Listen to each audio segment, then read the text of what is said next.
नमस्कार अनि हार्दिक स्वागत छ कार्यक्रम सिनेप्लेक्समा। कार्यक्रम आउने गर्दछ प्रत्येक आइतबार राति 8 बजेदेखि 8:30 बजेसम्म मात्र यो हो टेलिभिजन एचडीमा म रञ्जितको साथमा।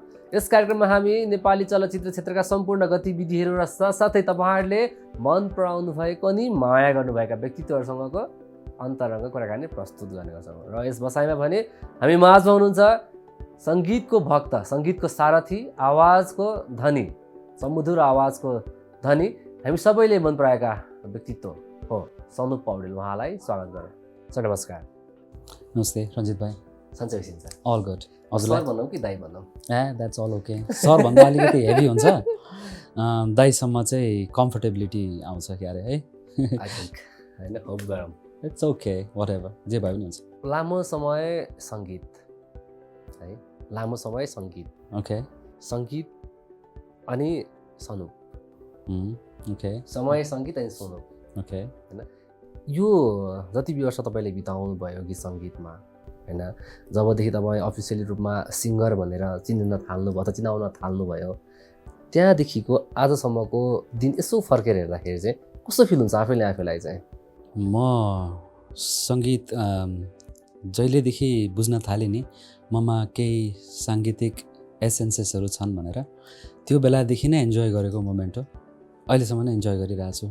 फर्केर हेर्ने खासै बानी चाहिँ कहिले पनि भएन मलाई। त्यो भन्दै तर कति कुराहरू जब प्रोफेसन बन्छ नि त्यसपछिको कति कुराहरू इन्भल्भ नै भएको भएर कति कुराहरूलाई फर्केर हेर्नुपर्ने पनि हुँदो रहेछ कि प्रोफेसन बनाइसकेपछि। तर समग्रमा भन्नुपर्दाखेरि मैले जति पनि समय बिताएँ यो क्षेत्रमा मेरो लागि चाहिँ एकदमै ब्युटिफुल नै रह्यो। अब हुन त तपाईँले जहाँ पनि एउटा म साधारण मान्छे होइन, हामी सबै साधारण मान्छे नि, म एकदम त्यो धेरै पपुलारिटी नखोज्ने मान्छे त्यो पनि होइन भन्दै हिँड्नुभएको छ। म भनेको छैन त्यस्तो कुराहरू, कहिले भनेको छैन। मान्छे सबैको आफ्नो इन्टरप्रिटेसन हो त्यो। सायद मेरो त्यो एउटा स्वभाव त्यस्तो देखिन्छ होला, त्यो बुझिन्छ होला, तर त्यस्तो हुँदैन। त्यसो भए होइन आज चाहिँ एकदम डिसिप्लिन बसेर बोल्नुपर्ने हुन्छ। टिचर हुनुहुन्छ। I will not give you any lesson Ranjit. तर मैले लिइरहेको छु हजुरको जब इन्टरभ्यू हेर्छु म प्रत्येक ठाउँबाट किनकि तपाईँबाट सिकिरहेको छु होइन। हामी सबैलाई सिक्छौँ त्यो कुरा, सही हो। यस्तो पनि हुँदो रहेछ कतिपय ठाउँमा चाहिँ सिकाएको मात्र सिकाएको हुन रहेछ होइन। तपाईँको बोल्दाखेरि पनि म यदि सफ्ट छु नि तपाईँको कारण हो आज। होइन पाइन्छ। You be yourself. यो अधिकार पाएँ मैले। Be yourself. त्यसै म थोरै रमाइलोबाट छिरौँ। एकदम, प्लिज डु द्याट। अब टिचर भने अहिले सिङ्गर टिचर जे लिँदा पनि फरक नपर्ला। मेरो दाइ एकदम सनुप पौडेल, रञ्जित पौडेल यहाँ दाजुभाइको सम्बन्ध छ। सबै दाजुभाइ नभनौँ, अङ्कल छोरा भनौँ, जे भन्दा नि हुन्छ भने नि, मैले जे भन्दा नि हुन्छ, म स्वीकार्छु। स्वीकार्नुहुन्छ, ठिक छ। एनिवेज म थोरै हिजोको दिन सम्झन्छु, सम्झन खासै खोज्नुहुन्न होला तर म सम्झाउन खोज्छु। ओके। क्लास 10 मा पढ्दाखेरि एउटा ब्यान्ड स्टाब्लिस, क्लास 10 मा पढ्दाखेरि ब्यान्ड स्टाब्लिस गरेको हो है। That was back in India, जहाँ म जन्मेँ हुर्केँ। त्यो बेलामा अब त्यो समय सबैको त्यस्तै नै हुन्छ।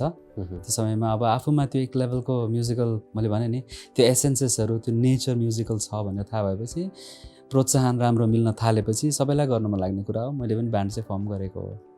त्यो ब्यान्ड अहिले कहाँ छ? मेम्बर्स ओके, मेम्बर्सहरू हुनुहुन्छ आफ्नो ठाउँमा, सबै फ्रेन्ड्सहरू। कसैले गरिरहनु भएको छ, कसैले छोड्नु भयो, त्यस्तै हो। That's a way of life. हजुरको जन्म हुर्काइ नै छिमेकी राष्ट्र इन्डियामा। हजुर है, माया त लाग्छ आफ्नो जन्मेको ठाउँ जसलाई पनि? एकदम लाग्छ।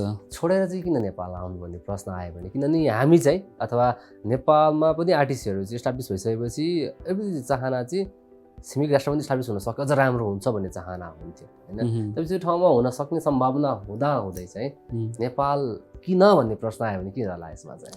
त्यो प्रश्नको उत्तर खासै मसँग छैन अहिले, साँच्चै भन्ने हो भने। किनभने मैले अघि भने जस्तै मैले लुकिङ ब्याक भन्छ नि यसलाई होइन, त्यो लुक ब्याक गर्दाखेरिको जुन एउटा प्रोसेस थियो नि, त्यो म त्यो प्रोसेसमै आएँ क्या यहाँ पनि। अब यो त्यो भनेर त्यसलाई एक लेभलको एक्जाजरेट गर्न काम छैन जस्तो लाग्छ मलाई होइन। तर एउटा प्रोसेसमा थिएँ म। मलाई सायद यहाँसम्म आउन थियो, यहाँ नेपालको अडियन्सको, मेरो आफ्नो मान्छेहरूको माया पाउन थियो मलाई, पाइरहेको छु, which is a good thing for me. है। तर मेरो बुझाइ चाहिँ होइन, किनभने इभन म पनि निर्धक्क भएर बस्छु, जहिले पनि केही अपग्रेड नै हौँ अथवा राम्रै ठाउँमा पुगौँ भन्ने रहर हुन्छ। फेरि यो भनिरहँदाखेरि नेपाली साङ्गीतिक क्षेत्र, नेपाली कलाकार क्षेत्र राम्रो छैन भन्न खोजेको होइन। ओके, तर चिनिने रूपमा र चिनाउने रूपमा अलि ठुलो मार्केट त इन्डिया नै हो। डेफिनेटली हो। मैले अघि पनि फेरि त्यही चिज मैले घुमाएँ क्या हजुरलाई चाहिँ, होइन सत्य कुरा हो। तपाईँले चाहिँ सजिलै अथवा थोरै मेहनत गरिएको भए पनि इस्टाब्लिस हुन त्यति गाह्रो थिएन होला, किनभने तपाईँ त्यही इन्भाइरोमेन्टमा हुर्किसक्नु भएको थियो र बुझ्नु भएको थियो सङ्गीत के हो, बुझ्दै थिएँ, राइट, बुझ्नु भएको थियो होइन। लाइक किन त भन्ने प्रश्न आउँछ क्या हामीलाई चाहिँ। त्यो बेलाको किनकि त कुरा थियो जब तपाईँ नेपाल आउनु एउटा माया पाउनु थियो नेपाली। म त्यति अवेर थिइनँ यो कुरालाई लिएर, एकदम त्यो एउटा एज पनि थियो अनि म करियर कन्सियस पनि कहिल्यै रहेन। मलाई यो गऱ्यो भने ठिक हुन्छ, मेरो लाइफ यसरी बेटर हुन्छ भन्ने कुरामा कन्सियस अझै पनि छैन म, टु बी अनेस्ट म अझै पनि छैन। अनि सायद मैले भने नि अघि चाहिँ एउटा प्रोसेसमा थिएँ। मलाई त्यो भनौँ न जुन हिसाबले म मेरो क्लास 10मा फर्म गरेको ब्यान्डबाट कतिपय सोजहरू गरेर कतिपय ठाउँको कन्सर्ट्सहरू भ्याएर नर्थ इस्टको इन्डियाको होइन, त्यसपछि जसरी मलाई इन्भिटेसन आयो अर्को एउटा तपाईँको वेटन म्युजिसियन्सहरूको ब्यान्डमा मलाई एउटा इन्भिटेसन आएपछि लाइफले अर्को टर्न लियो। त्यो ब्यान्डको टिमसँगको हामीले 8-9वटा गीत कम्पोजिसन गरिसकेपछिको एल्बम रिलिज भयो। त्यो एल्बमको रिलिजको एउटा प्रक्रियामा म नेपाल छिरेको हुँ। सो त्यो बेलालाई मेरो उद्देश्य त्यति मात्र थियो, त्यही भएर म यहाँ आएको खास। अनि त्यसपछि मेरो बुवाको पनि एउटा चाहना थियो छोरा नेपाल जानुपर्छ भन्ने, अनि त्यो पनि एउटा बुवाको एउटा ड्रिम चाहना, किनभने प्रायः जस्तो इन्डियामा बसेका नेपाली जति पनि हुनुहुन्छ उहाँ उतै मन पराउनुहुन्छ, कतिपय कुराहरू स्वाभाविक हुन्छन् होइन। तर मलाई चाहिँ बुवाको एउटा भनौँ न एउटा रिक्वेस्ट जस्तो बुवाले चाहिँ मलाई जानुपर्छ, we all have to go back to our own place apparently होइन। त्यो कुराहरूलाई बुवाले भनेको भएर मैले मानेको हुँ त्यो कुरा चाहिँ। भनेपछि फाइनली नेपाल आउनुभयो। यस है। त्यसपछि कसरी सुरु भयो गीत सङ्गीतको यात्रा? म खास नेपाल आएको चाहिँ मास्टर्स सकाउनु भनेर आएको। टियुमा सोसियोलोजीमा एडमिटेड थिएँ म, तर मैले कम्प्लिट गरिनँ। मन चाहिँ सङ्गीतमै थियो नि त। अनि त्यसपछि फर्स्ट इयर चाहिँ क्लियर भयो, तर त्यसपछि मैले त्यसलाई वास्तै गरिनँ, पढ्नै खोजिनँ भनौँ न अनेस्टली।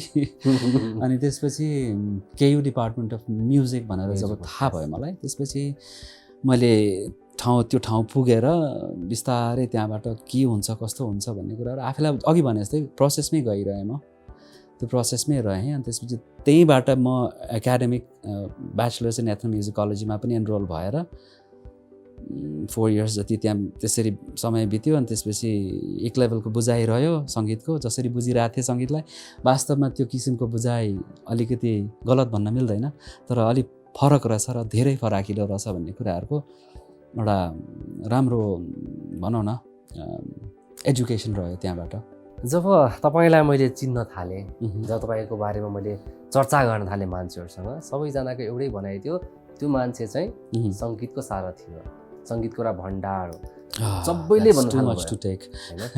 त्यो मान्छे जस्तो जेन्युन मान्छे सायदै छन् धेरैजनाको। जबसम्म तपाईँको मैले जब सङ्गीतमै लाग्नुभएका अग्रज व्यक्तित्वहरूसँग कुरा गर्न थालेँ, त्यसपछि उहाँहरूको यो रेस्पोन्स आउन थाल्यो। र त्यसपछि मेरो माइन्डमा आयो, म उहाँलाई पहिलो प्रश्नै सोध्छु सङ्गीत भन्ने के हो भनेर मेरो मनमा आयो। र यो प्रश्न पनि त्यही सक्यो क्या मेरो तपाईँको एन्सर सुनेर, सङ्गीत यो मैले पनि बुझेको छुइनँ भन्नुभयो। होइन, सङ्गीत बुझ्न सक्ने विषय नै होइन जस्तो लाग्छ मलाई। यसको व्याख्या गरिहाल्न पनि जरुरी हुन्छ जस्तो लाग्दैन मलाई। कसैको लागि एकदम स्वतः एन्टरटेनमेन्टको विषय हुनसक्छ, कसैको लागि एकदमै गहन विषय हुनसक्छ होइन। तपाईँको लागि चाहिँ के हो? मेरो लागि सङ्गीत अहिलेको बुझाइ फरक छ फेरि, किन भन्दा एउटै बुझाइ कहिल्यै रहँदैन। यस्तो राम्रो विषय हो सङ्गीत। अहिलेको बुझाइ चाहिँ सङ्गीत एउटा एम्बियन्स मात्रै हो, एउटा राम्रो फिल गर्न सक्ने कुरा मात्र हो। स्कलर हामी धेरै स्कलर भयौँ कि कतिपय कुराहरूमा एकदमै रिजिड भएर हेरिरहेको थियौँ जस्तो लाग्छ मलाई पछिल्लो समयमा चाहिँ। अहिले आएर बुझ्दा चाहिँ यस्तो आनन्दको कुरा छ सङ्गीत, जज नै गर्नु पर्दैन क्या सङ्गीतलाई, सुने पुग्छ। तर यस त्यो भन्दै पनि there are good music and bad music, we all accept that. तपाईँलाई लाग्छ एउटा सङ्गीतको विद्यार्थी भन्नुभएको, होइन, सङ्गीतको टिचर भनौँ, ओके हजुर सङ्गीतलाई माया गर्ने व्यक्तित्व भनौँ, त्योभन्दा धेरै नेपाली साङ्गीतिक क्षेत्रको एउटा मेरुदण्ड पनि भन्न चाहन्छौँ। Thank you. कसैले भनेको थिएन कि नभन्नु आफ्नो ठाउँमा छ, तर महसुस गर्न पाएँ नि, पाइयो। फेरि म महसुस गरेको चिज भनिहाल्ने बानी ठिक छ, राम्रो। सोधि पनि हालेँ मैले यो कुरा चाहिँ। अब एउटा सिङ्गर अथवा कोही पनि आर्टिस्ट भएर चिनिन्छ अथवा चिनाइन्छ, धेरै पपुलारिटी कमाउने रहन्छ, सबैको मासमा जान रहन्छ, सबैले मलाई चिनोस्, सबैले मेरो तारिफ गरोस्, सबैले मेरो वाहवाती गरोस् भन्ने रहर हुन्छ। तपाईँमा भएन यो कुरा? केही समय भयो कि भयो होला, नभएको त होइन। म पनि इभल्भ भएको त हो नि, यहाँसम्म आइपुगेको कारण मेरो एक्सपिरियन्स हो नि त सङ्गीतसँगको, अनि इन्डस्ट्रीसँगको सबै कुरा एक्सपिरियन्स हो। मलाई पनि थियो कुनै बेला, तर मेरो समय चाहिँ अलिकति फेभरेबल मात्र थिएन भन्छु म चाहिँ। तपाईँको लागि भनौँ। हजुर, एक्ज्याक्टली। कारण आवाज राम्रो थियो, समय अलिकति मेरो टाइममा जुन बेला म एग्रेसिभली लाग्न खोजिरहेको थिएँ, त्यो समय देशकै समय राम्रो थिएन। पहिला कुरा हामी एकदमै जटिल द्वन्द्वकालमा थियौँ, अनि त्यसपछि अनेक कुराहरू भए होइन। तर मैले सङ्गीत नछोड्नु, मेरै कुरा यसरी बुझौँ म त्यसो भए। हजुर, तपाईँले एक्सक्युज खोजिरहनु भएको छ। Maybe yes, you are right, excuse हो त्यो कुरा। तर म एग्रेसिभली लागेको बेलाको कुरा गरिरहेको छु म। त्यसपछि त म सूक्ष्म रूपमा मात्र लागेको। कारण यसरी बुझौँ, नेपाली साङ्गीतिक क्षेत्रमै लागेर अलिकति बाँच्न गाह्रो पनि भइरहेको अवस्था पनि थियो कि? थियो, छ पनि, इभन अहिले पनि छ नि, किन छ? तपाईँलाई सबैलाई छ जस्तो लाग्छ मलाई। वी क्यानट फेक इट, सबैलाई छ। तर धेरैजना यहाँ हुनुहुन्छ, अहिले त म यति कमाउँछु उति कमाउँछु, यस्तो गाडी चढ्छु भन्ने पनि भनाइ छ त। अब त्यो कुरा त पर्सनल कुरा हो नि, हामी कुरा त्यो कुरा सङ्गीतबाटै कमाएर पनि भन्नुहुन्छ। ठिक छ, राम्रो कुरा हो त्यो। होइन, मैले तपाईँसँग किन बुझ्न खोजेँ भन्दाखेरि चाहिँ तपाईँले नेपाली साङ्गीतिक बजार राम्रोसँग बुझ्नुपर्छ, राम्रोसँग न्याल्नु भएको छ। छैन, बजार बुझाएको छैन, सङ्गीत बुझाएको छ। बजार बुझ्नु एकदम। म I have to be very honest when I tell you, मलाई बजार बुझ्नु नै छैन। कारण चाहिँ तपाईँ सङ्गीतलाई आफ्नो फ्यामिली मान्नुहुन्छ, एउटा परिवार मान्नुहुन्छ सङ्गीतलाई। यस, अनि परिवारभित्रको सदस्य बुझ्नु जरुरी पनि त हो नि, होइन? तपाईँकोमा फ्यामिलीमा को बिरामी हुँदै हुनुहुन्छ, होइन? Maybe your opening my eyes, म एक्सेप्ट गर्छु यो कुरालाई। हो, सत्य हो, मलाई अहिले भर्खरै फिल भएको कुरा।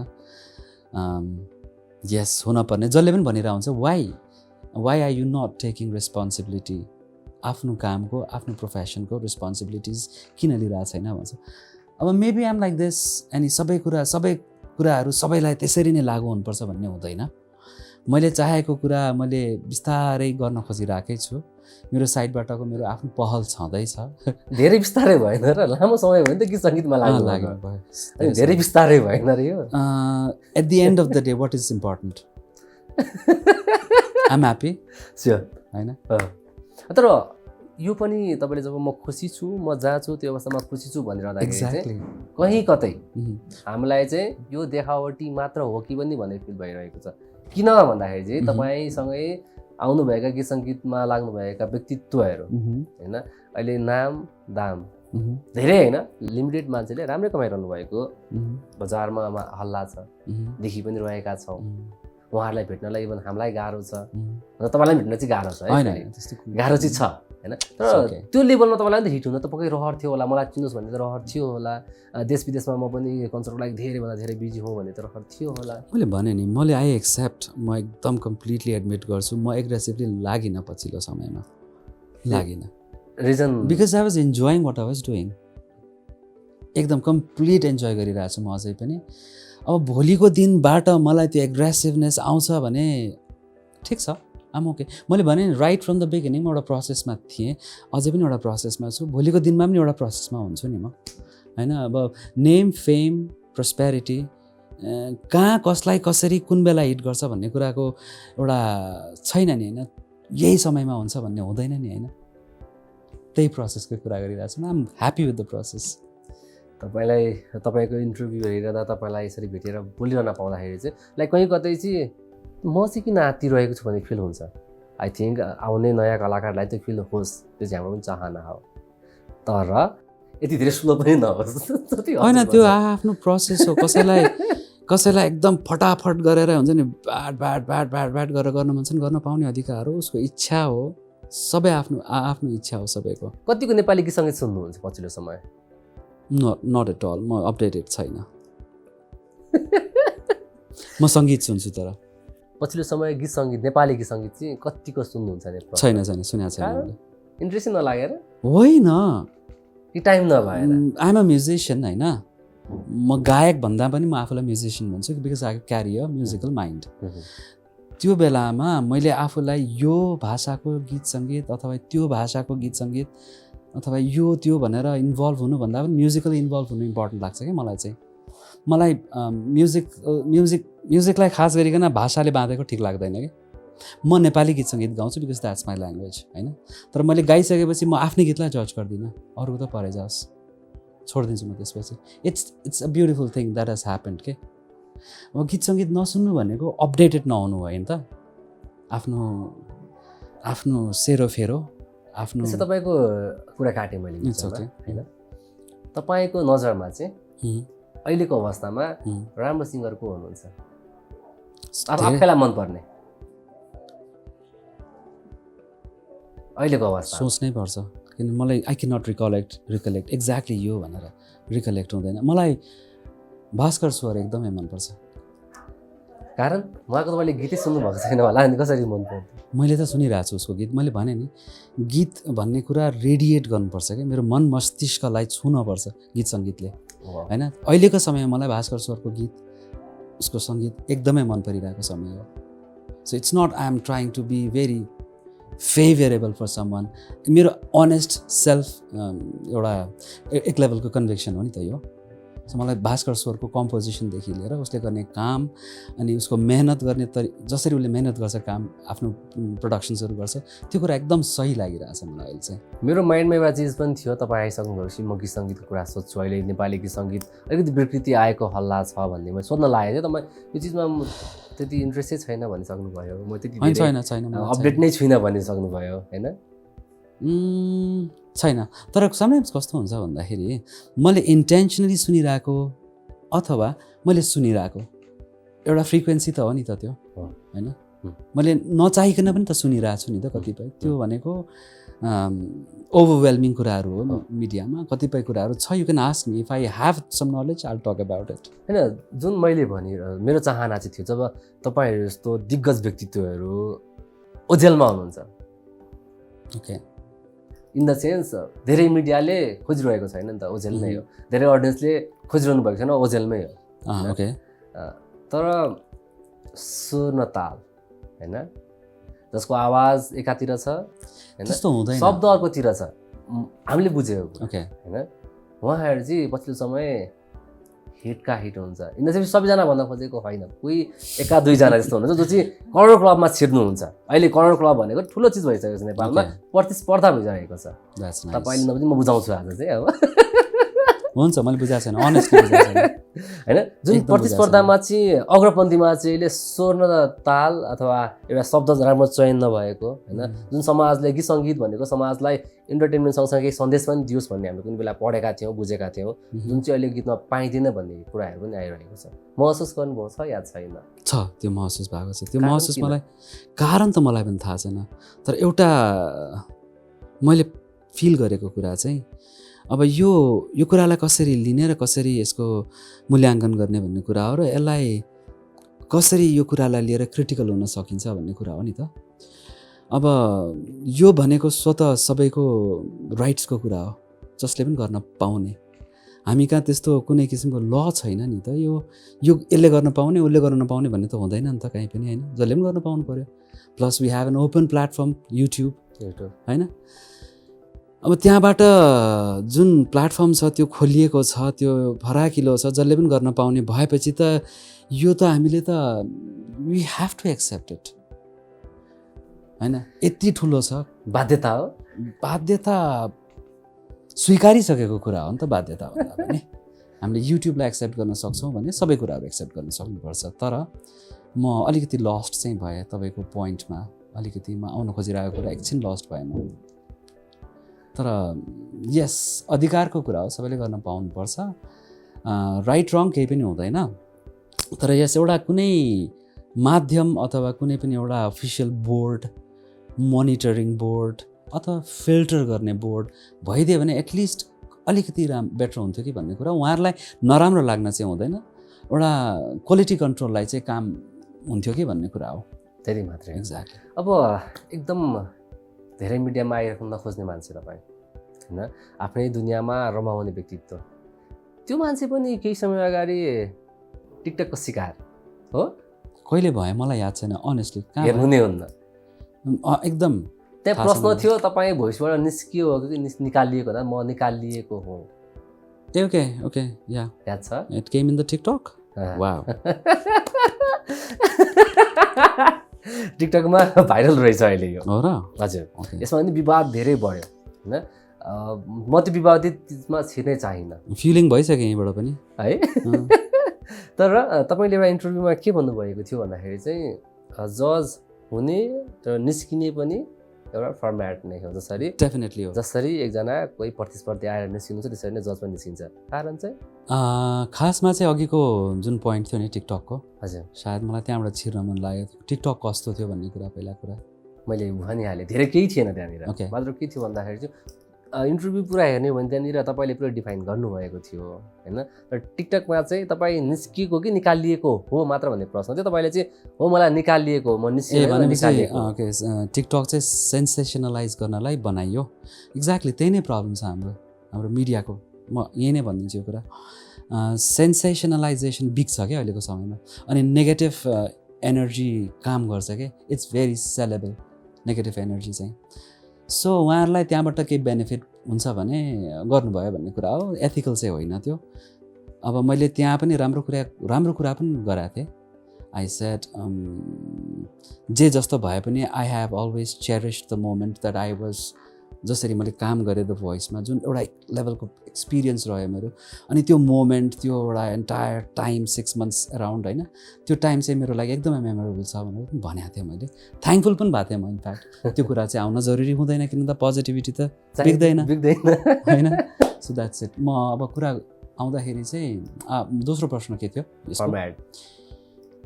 ओके, फर्मेट नै हो, डेफिनेटली हो फर्मेट। अनि प्लस म आफैले चाहिँ अरू कोचेसको थाहा छैन मलाई, म आफैले चाहिँ 1 वर्षको कन्ट्र्याक्ट गरेको थिएँ। फर्स्ट सिजनको मात्र कन्ट्र्याक्ट साइन गरेको थिएँ मैले। सो सेकेन्ड सिजनमा म हुनु नहुनु त उहाँहरूकै राइट्सको कुरा हो डेफिनेटली होइन। तर मेरो पनि त एउटा राइट्स रिजर्भ थियो नि, एउटा राइट्स त मेरो पनि रिजर्भ थियो, राइट टु इन्फर्मेसन। त्यो चाहिँ भायोलेट भयो। उहाँहरूले एटलिस्ट सनबजी we cannot have you for the next season and we are really very thankful. अथवा नभए पनि मेरो कमी कमजोरीहरू केलाइदिएर भनिदिए भए चाहिँ I would have been more happy, positively निस्किन्थेँ म त्यो कुरालाई लिएर भन्ने कुरा हो। That's it. त्यतिको अलिक थोरै मन दुखाइ भनौँ न, एउटा फ्यामिलीसँग मन दुखाइ। एक्ज्याक्टली होइन, एउटा फ्यामिलीसँग थियो तपाईँको। तपाईँ त्यो एउटा ऱ्यापिड बिल्ड भइसकेको राम्रो केमिस्ट्री थियो सबैसँग होइन, राम्रो भइसकेको थियो। त्यो एउटा मन दुखाइ त अभियसली जोसँग पनि रहन्छ। भोलि मैले यो टिभी छोडेर जाँदाखेरि पनि मलाई 81 निकाल्नु र होइन एउटा प्रमाणपत्र दिएर निकाल्नु फरक पर्छ। त्यो हामीले पनि फिल गर्छौँ होइन, जुन एउटा मानव नेचर नै हो। अब कमी कमजोरी तपाईँले अघि आफै भनिहाल्नु, मलाई दिए हुन्थ्यो भनेर हो। टिचर मान्छे विद्यार्थी धेरैलाई पढाउनुहुन्छ, टिचरलाई चाहिँ एउटा माइन्डले 100 माइन्डसँग खेल्नुपर्छ होइन। What to teach, how to teach हुन्छ जहिले पनि। डेफिनेटली म पनि साइकोलोजीको स्टुडेन्ट भएको हुनाले चाहिँ लाइक मैले चाहिँ के बुझ्न मन लाग्यो भन्दाखेरि चाहिँ जहिले पनि हामी अरूको होइन आफ्नो कमजोरी हेरौँ भन्ने मान्छे हो होइन। अरू किन हेर्ने, आफ्नै हेरौँ भनिन्छ हो। मान्नुहुन्छ? एकदम मान्छु। के फिल गर्नुहुन्छ आफूले आफैमा कमजोरी चाहिँ के छ जस्तो लाग्छ तपाईँलाई? मेरो कमजोरीहरू? हजुर छ नि, सबैको हुन्छ, मेरो पनि छ। जस्तै मेरो कमजोरी I think I am very lenient, एकदमै लिनियन्ट छु म। त्यो मेरो ठुलो कमजोरी हो। अनि आइ एम टु कन्सिडरेट, त्यो मेरो कमजोरी हो। फिल गर्नुहुन्छ एकदम। गीत सङ्गीतमा चाहिँ? गीत सङ्गीतको मामलामा मेरो कमजोरी, हजुर गीत सङ्गीतको मामलामा कमजोरी भन्न मिल्दैन। यसलाई चाहिँ मैले पर्सनली एउटा क्वेस्ट हुन्छ नि लाइफ म्युजिकल, मेरो जसरी सिक्न खोजिरहेको छु म, जसरी बुझ्न खोजिरहेको छु कतिपय कुराहरू। यत्रो ठुलो संसार छ, यति धेरै कल्चर छ, यति धेरै सिङ्गिङ स्टाइल्सहरू छ, यति धेरै म्युजिकहरू छ, अनि केही नयाँ कुरा आउँदाखेरि चाहिँ आफूलाई लेड ब्याक चाहिँ फिल हुन्छ, कस्तो राम्रो हामीले म कति अनफर्चुनेट भन्ने फिल चाहिँ हुन्छ, तर त्यसलाई कमजोरी भन्न मिल्दैन, म बुझ्छु।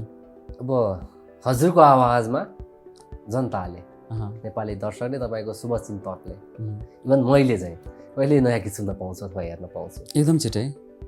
कस्तो प्याटर्नको आउनेवाला छ? मैले एउटा गजल सबै निक्तारेको बालुआमा भन्ने आजभन्दा 4 वर्ष अगाडि रेकर्ड भएको गीत हो।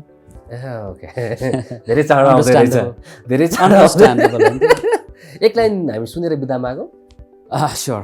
सबै निक्तारेको गजल यो अल्मोडा उप्रेतीको संयोजन, सागर विश्वको कम्पोजिसन, अनि मैले प्रयास गरेको एउटा गजलको प्याटर्न अलि नौलो खालको छ, अलि नयाँ खालको छ। प्रयास गर्छु, गाइहाल्न सक्ने स्थितिमा छैन म अहिले, तर प्रयास चाहिँ एक लाइन गुनगुनाऊ। यसको मतलब चाहिँ गाइदिन्छु म। नगरौँ भो अब जोर जाम बालुआमा, नगरौँ भो अब जोर जाम बालुआमा, महलको हुन्न केही काम बालुआमा, नगरौँ भो अब जोर जाम बालुआमा। Thank you. अब हजुरको आवाजको बारेमा त हामी के भन्न सक्छौँ? सारा नेपालीले यति धेरै माया माया रञ्जित भाइ, दिनुभएको छ, थ्याङ्क यू। यति धेरै प्रशंसा छ तपाईँको आवाजको बारेमा, र धेरैले भन्नुहुन्छ यस्तो व्यक्तित्व कम नै पाउँछौँ हामी।